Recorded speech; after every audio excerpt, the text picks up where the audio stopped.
Muy buenas tardes, noches o días tengan ustedes, estimados oyentes. Sean bienvenidos a una nueva edición de Hacia lo Internacional. Hoy día tengo el honor de estar acompañado con mis colegas internacionalistas, Cristóbal Cruz. Es un honor estar aquí. Con nuestro estimado el licenciado Luis Diego Cruz. Muy buenas tardes, días, noches a todos. Gracias por la invitación. Y su servidor Samuel Ponce. Pues hoy vamos a hablar de algunos temas bastante interesantes, tanto para la agenda internacional como para algunos países de Asia Central y Asia Sudeste. El tema que vamos a abordar esta noche va a ser sobre la campaña antiterrorista que han impulsado varios países, sobre todo Estados Unidos, hacia toda esta parte de Medio Oriente, el centro de Asia y el sudeste asiático. Como uno de los precedentes que tenemos, si nos vamos muy atrás en la historia, podemos ver que desde tiempos de la antigüedad se usaban mecanismos de intimidación o de miedo dirigidos hacia la población en general, hacia la población civil, que pues su objetivo era provocar el miedo dentro de esta población, ¿no? Los mongoles lo hicieron con la peste negra, o sea, aventando ratas con pulgas de peste hacia ciudades o inclusive cadáveres, para que al final abrieran las puertas de la muralla y pudieran conquistar esa ciudad. Obviamente los métodos han ido cambiando, pero el fin sigue siendo el mismo: provocar en la población civil un miedo tal que vean la necesidad de huir o de entregar sus ciudades, o vaya, es un medio para un fin, pero este medio usa el terror como medio principal para su mensaje. Yéndonos un poco a tiempos más modernos, tenemos el ataque de las Torres Gemelas el 19 de septiembre de 2000, ¿no estoy mal? ¿Sí? 2001, perdón, del 2001, en donde la teoría comenta que dos aviones secuestrados por terroristas islamistas, yihadistas, fueron a estrellarlos en el World Trade Center, que eran las Torres Gemelas, uno de los puntos más importantes en Estados Unidos, y de aquí es donde nace esta parte de la agenda antiterrorista, porque suceden estos acontecimientos y Estados Unidos, como principal promotor de esta agenda, dice: oigan, ya me atacaron a mí, muy probablemente los puedan atacar a ustedes, mejor antes de que nos ataquen, mejor nosotros contrarrestamos. Y ahí es donde entran varios organismos como la OTAN, inclusive Naciones Unidas, para combatir esta parte del terrorismo. Chris, ¿qué nos puedes decir? Algo de Asia, de este tema. Pues realmente, escuchando todas las aportaciones que has mencionado con respecto al terrorismo, se me hace muy interesante mencionar y destacar que este terrorismo, que bueno, a veces es impulsado, ¿no?, por la religión, uno de los factores que lo impulsa. Entonces, ¿qué va a pasar? Ciertos grupos islamistas que existen alrededor del mundo, alrededor, vaya, de Asia, si nos especificamos en una región, va a representar de cierta forma un poco contradictorio. Pero ¿por qué te lo estoy diciendo, Samuel? Porque, por ejemplo, en China, al noreste de China, existe un grupo étnico islamista. Es un territorio autónomo uigur. Entonces, estos uigures son un grupo étnico que se ha encargado de producir cierto terror, en la población cercana a Shanghái, en China. Entonces, es un poco interesante ver cómo un país tiene que, a través de la necesidad, actuar en una problemática. Pero ¿por qué estoy diciendo que es una necesidad? Realmente es un problema actual que repercute mucho en la sociedad, por lo tanto involucra al poder político. Entonces es necesario buscar una resolución como tal para llegar a una solución en toda la sociedad. Entonces, ¿qué pasa con estos uigures?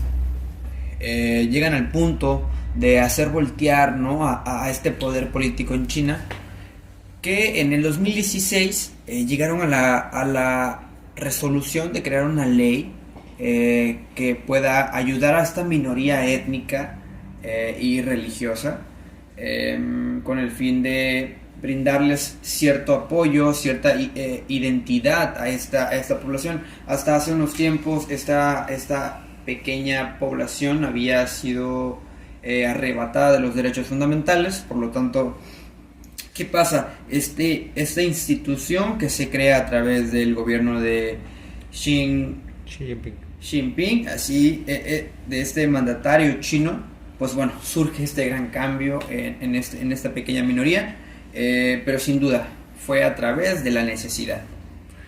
Sí, es interesante, pero también ahora tocando el punto, como inclusive muchos grupos que se consideran terroristas también viven masacres, porque por ejemplo el gobierno chino, también he estado leyendo sobre eso, el gobierno chino ha hecho como tipos de campos de concentración para estas minorías, digámoslo así.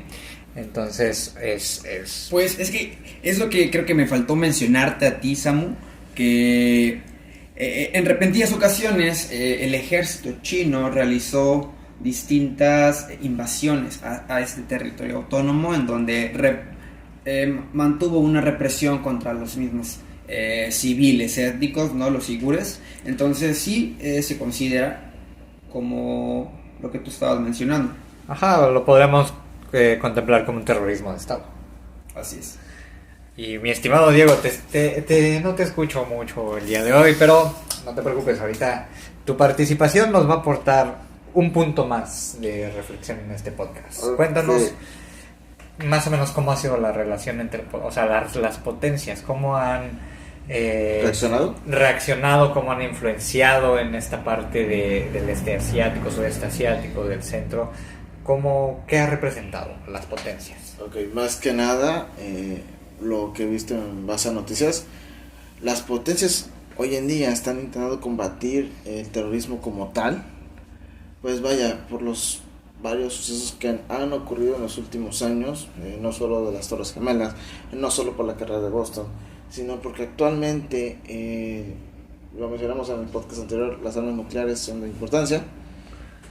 Y como menciona aquí, el armamento hoy en día o el demostrar que tienes una fuerza militar muy fuerte demuestra la capacidad que tienes. Y en este caso leí una nota en la que el presidente Vladimir Putin había mencionado que la situación en Afganistán en cuanto al tema de terrorismo era 2 veces más preocupante de lo que solía ser en su momento. Pues este grupo ha crecido a gran escala, obviamente también favoreciendo a la Al-Qaeda. Entonces también comenta que el error más grande fue que el ejército norteamericano se retirara del estado, obviamente demostrando que pues no pudo con esta situación. Claro, si yo puedo opinar un poco a lo que tú estás mencionando, creo que es correcto. El Al-Qaeda, cuando se forma en Afganistán, ¿cierto? Sí. De cierta forma fue una base fundamental para los talibanes, porque realmente desde que se crea esta estructura terrorista, mantuvo cierta relación con los talibanes, que bueno, formaban, digamos que gobernaban cierto territorio dentro del mismo país, y hacían pues bueno un complot mucho más grande, con más capacidad, con más poder. Entonces podían, que afectar a más población. Sí, de hecho, eso que mencionas me recordó una breve nota que leí de otros estados por Asia, en donde ha creado un sistema antiterrorista en contra de esta situación, porque ya la misma población están cansados de que sean fichados. Ahora sí que esto también nos afecta a ellos, sean fichados como terroristas cuando no lo son, porque como dicen por ahí, ¿no? La aplicación por el otro lado de la moneda, sí, ¿no? O sea, todos podemos pensar que la misma población tiene la misma ideología, pero no lo vemos desde el fondo, porque al final de cuentas no todos actúan y piensan igual. Otros están a opuestas ideas, están en contra de que los fichen como terroristas cuando no lo son, cuando solo son personas que quieren avanzar, pero dado a esa idea de que él es terrorista por, ya sabes, vestimenta, como está la persona vestida, lo consideran así, y eso ha sido de afectación muy grande hoy en día.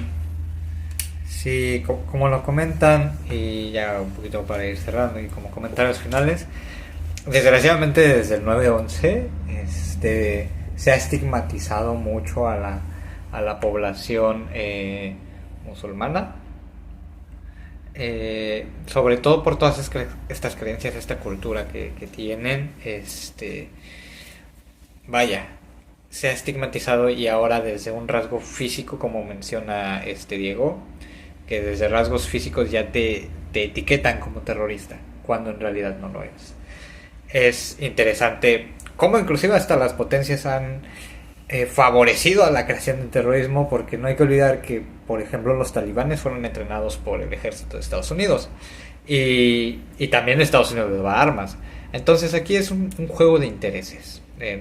Creo que no debemos olvidar que muchas veces las potencias son las que van dictando el camino para países satélites, como por ejemplo Afganistán. O sea, Rusia, no sería la primera vez que Rusia tiene intereses en tener influencia, una gran influencia en estos territorios. Igual Estados Unidos.